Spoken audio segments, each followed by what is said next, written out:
नमस्कार, स्वागत है आपका ईटी नाउ स्वदेश में। मैं हूं शरद दुबे और आप देख रहे हैं हमारी खास पेशकश एफएनओ जंक्शन। शो के बाद करेंगे तो एफएनओ के शेयरों पे रहेगी फोकस। कहां पे इंडेक्स स्ट्रैटेजीज की कमाई के मौके बन रहे हैं, लॉन्ग्स कहां पे, शॉर्ट्स कहां पे है और उस पे जो है क्या इंपॉर्टेंट नज़र रहने वाली है।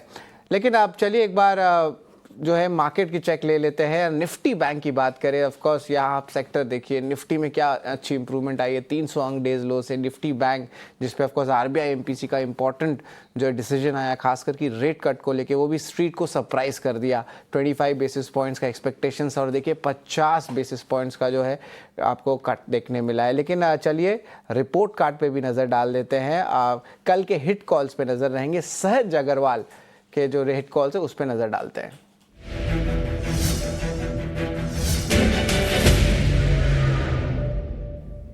जी बिल्कुल, सहज के हिट कॉल्स पे एक बार नज़र डालें तो यहाँ पे देखें पीआई इंडस्ट्रीज़ यहाँ पे कल का भाव से जो है लगभग 2% की थी, बाइकॉन की सेल थी, तो यहाँ पे भी अच्छी मोमेंटम आई है, अच्छा हिट किया गया है। इटर्नल यहाँ पे आप देखें तो 5% का ग्रोथ आया है, तो तीनों ही कॉल जो है शानदार रहे हैं। इसके अलावा ऑफकोर्स निफ्टी बैंक पे भी जो है एक अच्छी मोमेंटम आई है। एमएनएम फाइनेंशियल और सिप्ला, इन दोनों नंबर्स पे भी बात करें तो एक स्ट्रॉन्ग अर्निंग्स मिली है। माने यहाँ पे 10 on 10 पूरे रिपोर्ट कार्ड में आपको देखने मिल रही है। 6 के 6 कॉल्स हिट है। लेकिन चलिए अब हम चलते हैं चंदन तापरिया के पास, man of Motilal Oswal. Good afternoon Chandan sir. Markets को बहुत एक अच्छा गिफ्ट मिला है फ्राइडे को। ऑफकोर्स 2 सेशन से अच्छी बाइंग आ रही है, विक्स में गिरावट आया, लेकिन अब देखिए आज का दिन कितना बढ़िया निकला। निफ्टी एंड निफ्टी बैंक, क्या सरप्राइज आया है, किस तरह आप देख रहे हैं सेटअप? अब नए लेवल्स देखने लगेंगे? बिल्कुल, नमस्कार। देखिए, काफ़ी इंटरेस्टिंग मोमेंटम हुआ है और आरबीआई की तरफ से काफ़ी अच्छा स्टेंस हुआ है। कहीं न कहीं जिस हिसाब से इन्फ्लेशन कंट्रोल पे है, ग्रोथ पे फोकस है, I believe market is long way to go. 3-4 चीज़ें जो अच्छी हुई है एज़ ए इकोनॉमी, एक तो जो जीडीपी ग्रोथ फोरकास्ट है और उसके अलावा अभी जो 2-3 सप्ताह पहले जो नीति आयोग का डेटा आया था, now India is number 4th economy in the entire world. तो ये सारे जो फैक्टर है वो कहीं न कहीं ग्रोथ की तरफ इशारा कर रहे हैं और भारतीय बाजार भी उसको एक पॉजिटिव समीकरण से तौर पे ले रहा है। आप देखोगे 3 दिन पहले इंडेक्स 24,500 का बेस बनाया और वापस वहाँ से 25,000 तक की छलांग बनाई है। हमारा ऐसा मानना था कि 24,442 नहीं टूटना चाहिए और उस लेवल से हम कहीं न कहीं 25,100, 25,200 के टारगेट बना रहे थे। हालाँकि बाजार का कंसोलिडेशन अभी तक कंप्लीट नहीं हुआ है क्योंकि पिछले 20 दिनों से इसी 600 पॉइंट के दायरे में कामकाज कर रहा है। बट अच्छी बात ये है कि बैंक निफ्टी सपोर्ट कर रहा है। वीकली बेसिस पे इंडेक्स 25,000 के ऊपर यदि कामयाब हो जाता है तो ये मोमेंटम आगे की तरफ बढ़ना चाहिए। तो इंडेक्स पे हमारी खरीदारी की सलाह रहेगी। मेरा ऐसा मानना है कि 24,850 को इमीडिएट सपोर्ट के तौर पे यूज लेना चाहिए और इस सपोर्ट के हिसाब से इंडेक्स 25,300 तक के टारगेट बना सकता है। तो जिस हिसाब से डेटा सेटर बन के नजर आ रहा है, इंडेक्स 25,000 के लेवल पे होवर कर रहा है, नीचे में सस्टेन बाइंग इंटरेस्ट बन रहा है, वीकली और डेली चार्ट में मोमेंटम और ब्रेकआउट हो रहा है, खरीदारी की सलाह रहेगी। बट याद रखें, कहीं ना कहीं Nifty positive to range bound रहेगा। इसके लिए बाई ऑन डिक्लाइन की रणनीति रखाएंगे। 24,850 के स्टॉप लॉस से 25,300 तक के टारगेट यहाँ पे बनने चाहिए। बिल्कुल, टारगेट प्राइस 25,300, स्टॉप लॉस देखिए 24,850 का आ रहा है। बाय ऑन डिप्स की रणनीति निफ्टी में है। डायरेक्टर साहब, एक बार निफ्टी के फ्यूचर्स को भी एक बार लाते हैं स्क्रीन पे। ऑफ कोर्स चंदन ने जो इंपॉर्टेंट सेटअप बताए हैं, निफ्टी फ्यूचर्स किस तरह ओपन इंटरेस्ट के कॉन्ट्रैक्ट्स प्ले आउट कर रहे हैं, कौन से लेवल्स पे नजर आ रहा है, उस पर डालते हैं फोकस है। यहाँ पे शॉर्ट कवरिंग देख रही है, लगभग कह सकते हैं 1.2 करोड़ कॉन्ट्रैक्ट्स का जो है यहाँ पे ओपन इंटरेस्ट आया है। ओपन इंटरेस्ट चेंज में थोड़ी गिरावट आई है, प्रीमियम 103 पॉइंट्स का है। अब एक बार एडवांस डिक्लाइन रेशियो भी देख लेते हैं और विक्स भी देख लेते हैं, ये दोनों इंपॉर्टेंट फैक्टर्स रहते हैं।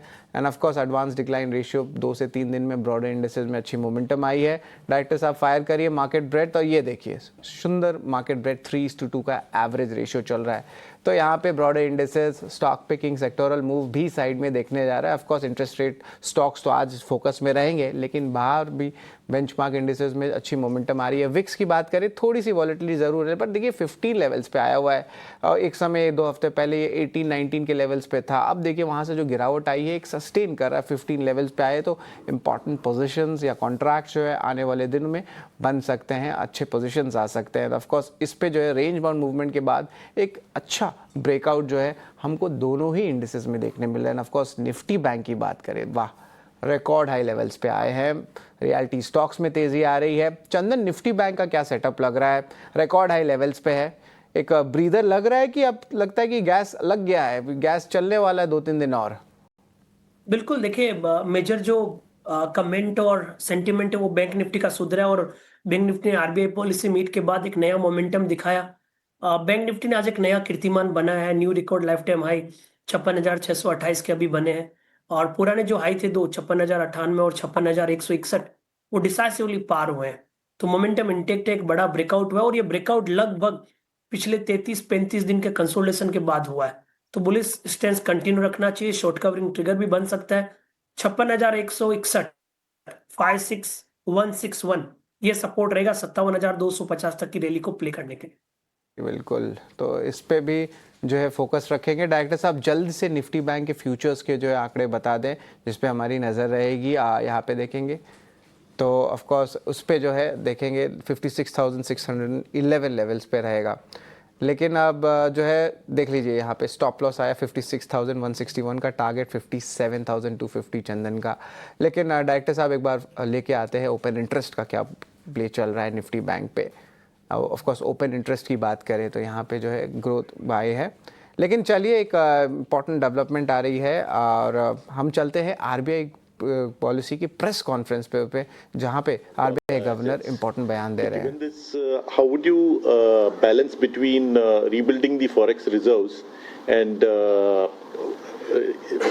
managing exchange rate volatility? See, our policy over there is very, very clear. It has been very consistent, and we do not manage, or try to target any price, any level, any band. You are aware of that.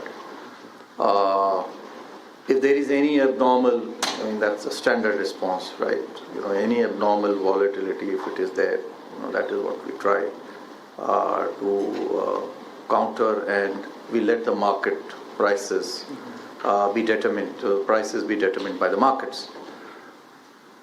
Now, this question, and I think that was something that even Lata alluded to, and that was the third point I think that you mentioned. The 40 billion. Is, this 40 billion, etc. We are not unduly concerned about that.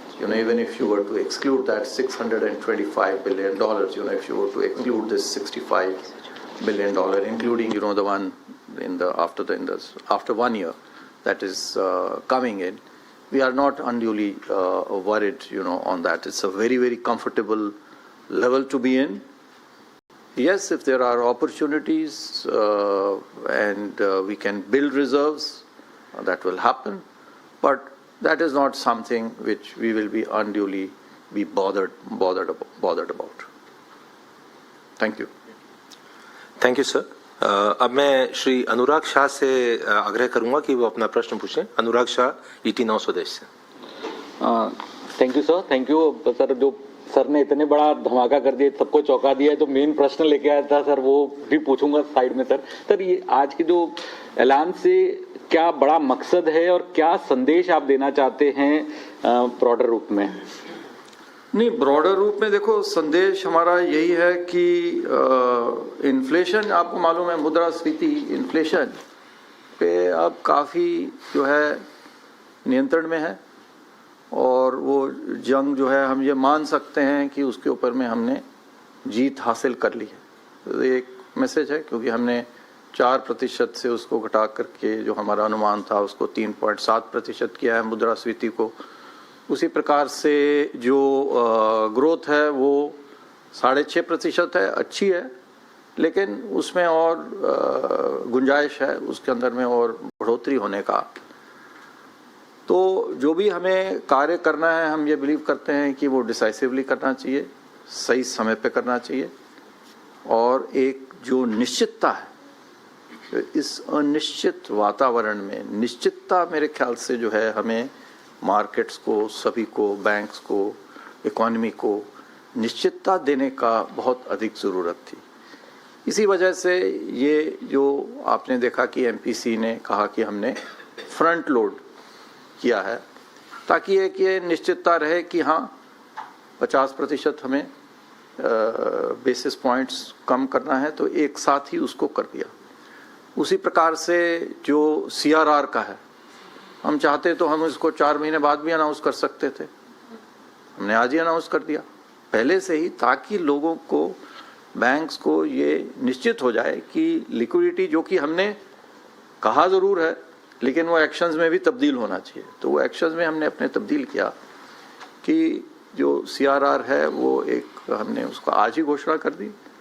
तो निश्चितता जो है जितनी होगी उतना हमें लगता है कि उससे हमारी जो अर्थव्यवस्था है उसको बल मिलेगा, और यही हमारा संदेश है कि हमारी अर्थव्यवस्था अच्छी चल रही है, और उस अर्थव्यवस्था को दोनों मुद्रास्फीति को ध्यान में रखते हुए वो हमारा प्रमुख संदेश है, उससे हम बिल्कुल नहीं भटकेंगे। वो हमारा प्रमुख प्राइमरी हमारा जो मोटिव है कि प्राइस स्टेबिलिटी, मुद्रास्फीति को हम कंट्रोल करें, उसके ऊपर में हम अंकुश लगाएं, और जो हमारे को टारगेट दिया है उस टारगेट की ओर हम उसको ले जाएं। जब वो हो जाए तो उसके बाद में हम जो ग्रोथ है, ग्रोथ के ऊपर भी हम ध्यान दें, वही हमने इसमें किया।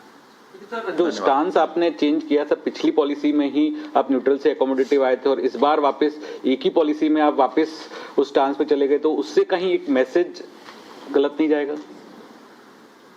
गलत मैसेज से मैं नहीं समझा। हाँ, ये बात आप ज़रूर कह सकते हैं, ये बात हमारे भी दिमाग में थी कि हमने पिछले बार ही तो इसको एकोमोडेटिव किया था। हमारे पास में चॉइस ये था कि हम उसको अकोमोडेटिव रखते, जो हमने बोला था, जो मैंने आपको कहा कि बोलते रहें कि अकोमोडेटिव है लेकिन करें नहीं कुछ, तो एक्शन जो है वो ज़्यादा इम्पोर्टेंट है, और जो भी हम बात कर रहे हैं वो एक्शन में तब्दील होना चाहिए।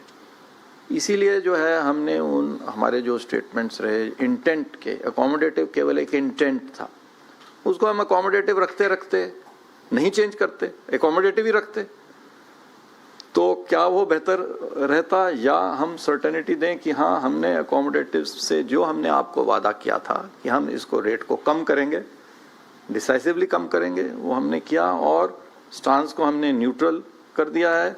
आज के सर्कमस्टांसेस में जो स्थिति बनती है उसके हिसाब से बहुत कम गुंजाइश, जैसा कि MPC ने नोट किया कि उससे बहुत कम गुंजाइश अब रह जाती है, वेरी लिमिटेड स्पेस, उन्होंने कहा वेरी लिमिटेड स्पेस, तो कम गुंजाइश रह जाती है आगे और पॉलिसी रेट्स को कम करने की। ये एक पूरा संदेश हम दें, इसीलिए उसको न्यूट्रल में किया गया है। जी बिल्कुल, RBI गवर्नर के जो इम्पोर्टेंट कमेंट्री आ रही है, खास करके जो प्रो ग्रोथ कमेंट्री है वो बहुत इंपॉर्टेंट है। एंड ऑफ कोर्स देख रहे हैं बहुत अच्छा मोमेंटम जो है मार्केट्स में भी देखने मिल रहा है RBI MPC मीट के बाद। लेकिन चलिए एक छोटा सा ब्रेक लेते हैं। ब्रेक के उस पार चंदन सर के टेक्निकल कॉल्स और रियलिटी स्पेस में खास रिसर्च।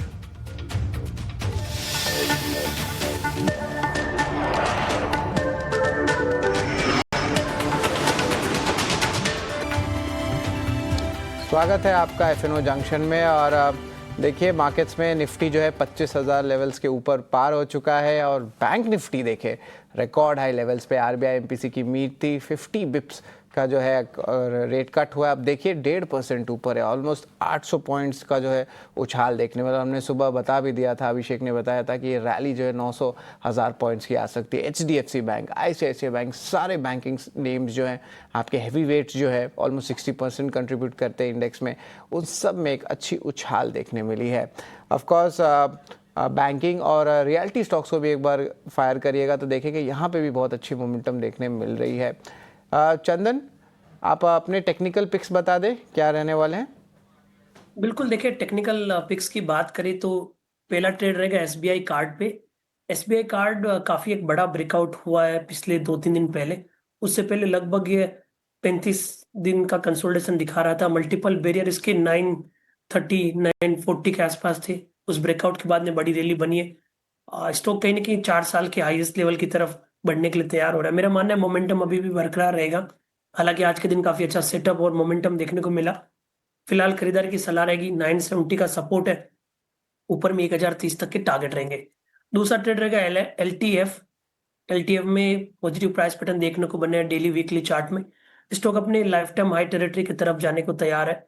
आप देखोगे 198 का हाई इसने 2017 में बनाया था, 194 का हाई 2024 में बनाया था, और हल्का सा मोमेंटम होती है एक new life time high territory की तरफ ब्रेकआउट हो जाएगा। सो LTF पे खरीदारी की सलाह। 186 का सपोर्ट है, ऊपर में 195 तक के टारगेट यहाँ पे देखे जाने चाहिए। बिल्कुल, चंदन के टारगेट्स को एक बार रिवाइज करा देते हैं। SBI कार्ड में खरीदारी की राय, स्टॉप लॉस 970 का, टारगेट प्राइस 1030। और LTF stop loss 186, target price 195 का। लेकिन ऑफ कोर्स रियल्टी स्पेस में जो है बहुत हलचल हो रही है। ऑफ कोर्स RBI MPC का भी इम्पैक्ट आया रेट कट का। लेकिन क्या डिटेल्स है, क्या रियल्टी स्पेस में जो है हलचल हो रही है, सारी डिटेल जो है हमें मानसी बताएंगे। Good afternoon Mansi. देखिए 50 बेसिस पॉइंट्स वैसे एक्सपेक्टेड नहीं था। बातचीत हालांकि इटिना स्वदेश इसकी कर जरूर रहा था और RBI की तरफ से 50 बेसिस पॉइंट्स की कटौती जब होती हुई नजर आई।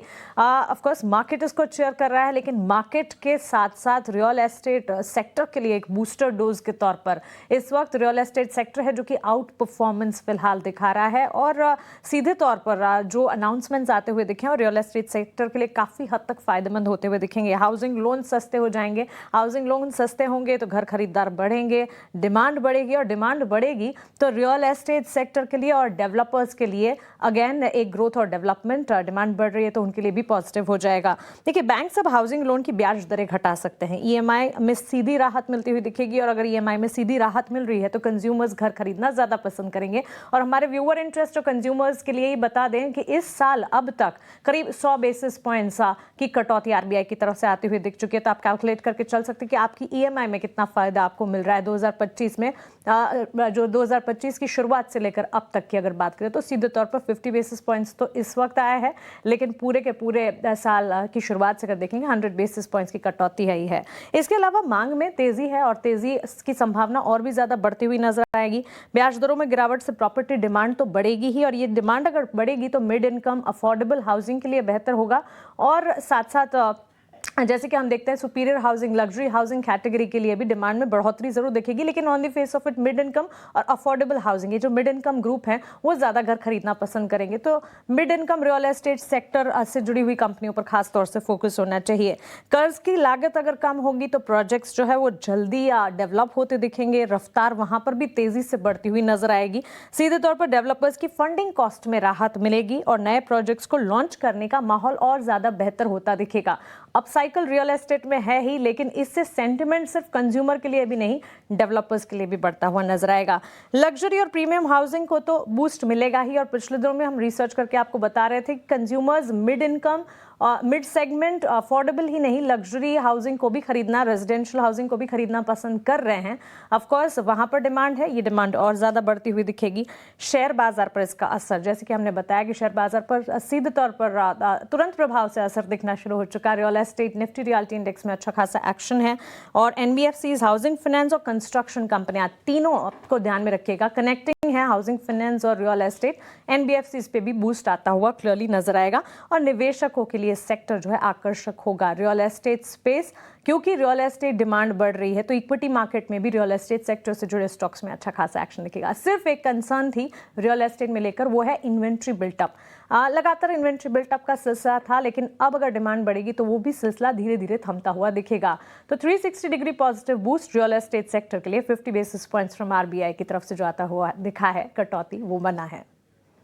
धन्यवाद मानसी। पूरी डिटेल्ड रिसर्च रियल्टी स्पेस में क्या इम्पैक्ट एनालिसिस हुआ है और आपको कहां फायदा हो सकता है, सारी डिटेल्स मानसी ने बताई। Thank you very much Mansi.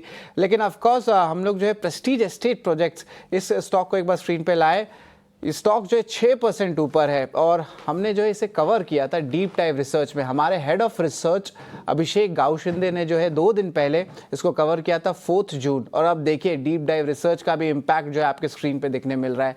6% ऊपर है, हमने आपको पहले बताया था इस सेगमेंट में। और इंटरेस्टिंगली गोदरेज प्रॉपर्टीज का चार्ट भी एक बार सामने लेके आए डायरेक्टर साहब। गोदरेज प्रॉपर्टीज का इंपॉर्टेंट जो टारगेट प्राइस लेवल्स है वो हिट कर गए हैं और ये शरण लाने ने जो है ओवरऑल परसेप्शन जो है यहाँ पे दिया था और यहाँ पे देखिए बहुत स्ट्रांग मोमेंटम देखने मिल रहा है। तब देखिए हमारे टेक्निकल गेस्ट्स हुए या हमारे इन हाउस रिसर्च हेड हुए, आपको जो है कमाई के मौके पहले दे रहे हैं और आप स्क्रीन पे देख पा रहे हैं। लेकिन चलिए रियल्टी स्पेस में जो हमें बहुत बात हुई है, लेकिन चंदन अगर आपको रियल्टी स्पेस में कोई स्टॉक को पिक करना होता करंटली तो कौन सा स्टॉक रहता? बिल्कुल, देखिए रियल एस्टेट काउंट पे हमारा पॉजिटिव व्यू है और in fact most of the real estate यहाँ पे काफी अच्छे लग रहे हैं। स्पेशली मुंबई बेस्ड रियलिटी की बात करें तो ओबेरॉय रियलिटी काफी अच्छा लग रहा है और लोडा दूसरा नाम रहेगा, बट वन पिक के हिसाब से मैं ओबेरॉय रियलिटी पे फोकस करूंगा। जिस हिसाब से डेली और वीकली चार्ट में ब्रेकआउट दिया है, मोमेंटम इंटेक्ट रहेगा। कहीं ना कहीं 1850 का सपोर्ट रहेगा, ऊपर में 2000 तक के लक्ष्य भी ओबेरॉय रियल्टी दिखा सकता है। ये बिल्कुल ऑफ कोर्स समय कम है, 2 स्टॉक्स जल्दी से लूँगा। फ्रेश लॉन्ग्स में कहाँ पे मोमेंटम आ रहा है या फ्रेश शॉर्ट्स अगर कुछ है तो इन दोनों में एक एक स्टॉक बताएं जल्दी से चंदन। बिल्कुल, देखिए लॉन्ग बिल्टअप की बात करें तो कहीं न कहीं आप देखोगे कि बैंकिंग काउंटर में पॉजिटिव मोमेंटम है। बैंकिंग फाइनेंशियल यहाँ पे परफॉर्म कर रहे हैं और एक काउंटर को मैं सेलेक्ट करना चाहूँगा यदि मान लो तो अगेन एसबीआई कार्ड और एचडीएफसी एएमसी की तरफ रहेगा। तो एसबीआई कार्ड तो ऑलरेडी मैं सजेस्ट कर चुका हूँ, एचडीएफसी एएमसी पे ध्यान दीजिए। एचडीएफसी एएमसी में बड़ा ब्रेकआउट हुआ है पिछले 15 दिनों के कंसोलिडेशन के बाद में। 4980 का स्टॉप लॉस रहेगा, ऊपर में 5300 तक के टारगेट के लिए। तो लॉन्ग बिल्टअप के हिसाब से एचडीएफसी एएमसी रहेगा जिसमें 10-12% का ओपन इंटरेस्ट एडिशन हुआ। और शॉर्ट कवरिंग के हिसाब से देखें तो कैपिटल गुड्स थीम पे हमारा फोकस रहेगा। Most of the capital market related theme पे हमारा पॉजिटिव रहेगा। एमसीएक्स अच्छा लग रहा है, हालांकि अच्छी तेजी हुई है बट अभी भी तेजी बरकरार रहनी चाहिए। 7300 का सपोर्ट है, ऊपर में लगभग 7800 तक के टारगेट के। तो ऑफ कोर्स इन स्टॉक्स पे जो ज़रूर नज़र रखिएगा, एसबीआई कार्ड, एचडीएफसी एएमसी और एमसीएक्स। एंड इंटरेस्टिंगली जो इनके 2 इंपॉर्टेंट कॉल्स है उस पर भी नज़र डाल देते हैं। एलटीएफ भी है और ओबेरॉय रियल्टी भी इस लिस्ट में सामने है। डायरेक्टर साहब सारे जो कॉल्स है चंदन जी के एक बार रिवाइज करा देते हैं दर्शकों को। यहाँ पे आप स्क्रीन पे दिखेगा निफ्टी 25,300, स्टॉप लॉस 24,850 और निफ्टी बैंक की भी बात करें तो यहाँ पे जो है 57,250 का टारगेट है, स्टॉप लॉस 56,161 का। स्टॉक्स की भी बात कर लेते हैं, चंदन सर के रिविजन हो जाएंगे कॉल्स और स्ट्रॉन्ग कॉल्स आ रहे हैं, लार्जली बाई कॉल्स है तो इस पर भी नजर रहेंगे। स्क्रीन पे आपके पास आ रहा है चंदन सर, कोई डिस्क्लोजर्स? जी बिल्कुल, हमने यहाँ पे कैपिटल मार्केट रिलेटेड कंपनीज की बात की है तो बिल्कुल डिस्क्लेमर डिस्क्लोजर रहेगा। इसके अलावा बाजार में मोमेंटम है, स्ट्रेंथ है, तो रिस्क मैनेजमेंट का ध्यान रखें। और मोस्ट ऑफ द काउंटर जो यहाँ पे डिस्कस कर रहे हैं, I think most of the stocks हम अपने क्लाइंट्स को सजेस्ट कर चुके हैं। ठीक है सर, धन्यवाद चंदन सर। आपने जो है इंपॉर्टेंट कॉल्स बताए, इंडेक्स स्ट्रैटेजीज बताया और कहाँ पे कमाई के मौके बनते हैं। बस आज के शो के लिए बस इतना ही। आप जुड़े रहे हमारे साथ ET Now स्वदेश पे।